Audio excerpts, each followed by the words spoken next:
Assassinat de Martinez Zogo, le séjour des suspects encore prolongé dans les cellules du secrétariat d'État à la défense chargé de la gendarmerie.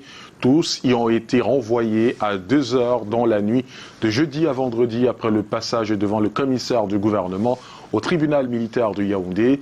Arrivés là-bas, vers 15h40, les suspects ont eu droit à une série de visites de leurs proches coordonnées par les forces de sécurité. Une soirée particulièrement mouvementée avec une impressionnante foule. Les suspects devraient encore attendre un peu avant de connaître chacun son sort pour la suite de la procédure. Et ce vendredi, une journée plutôt calme au groupement de gendarmerie territoriale du Mfundi. Les suspects n'ont pas été extraits de leurs cellules. Allons-y tout de suite retrouver nos reporters sur les lieux. Arnaud Gueffac, bonsoir. Malgré le calme qui règne là-bas, sait-on un peu plus quelles ont été les raisons du renvoi des suspects en enquête préliminaire?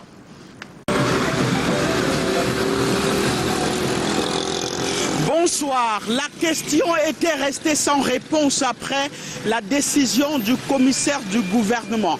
Celle de savoir le pourquoi ou les raisons de ce deuxième renvoi au niveau des cellules de garde à vue.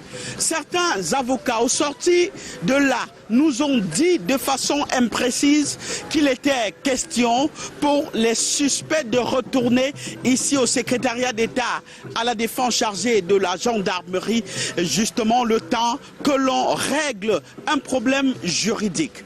Après moult investigations, il ressort que le renvoi est un répit pour permettre au juge d'instruction militaire désigné de prendre connaissance du dossier et de se prononcer sur le réquisitoire introductif d'instance du commissaire du gouvernement.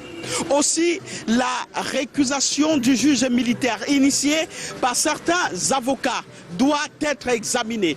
L'avocat du lieutenant-colonel Justin Danwe, par exemple, estime qu'un juge moins gradé que son client ne peut instruire l'affaire.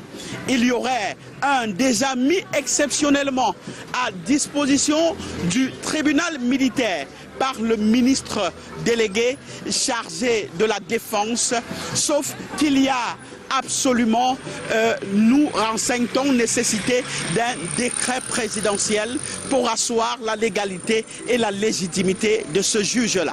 Enfin, il y a certaines sources qui parlent quand même d'un complément d'enquête requis sur l'atteinte à la sûreté de l'État.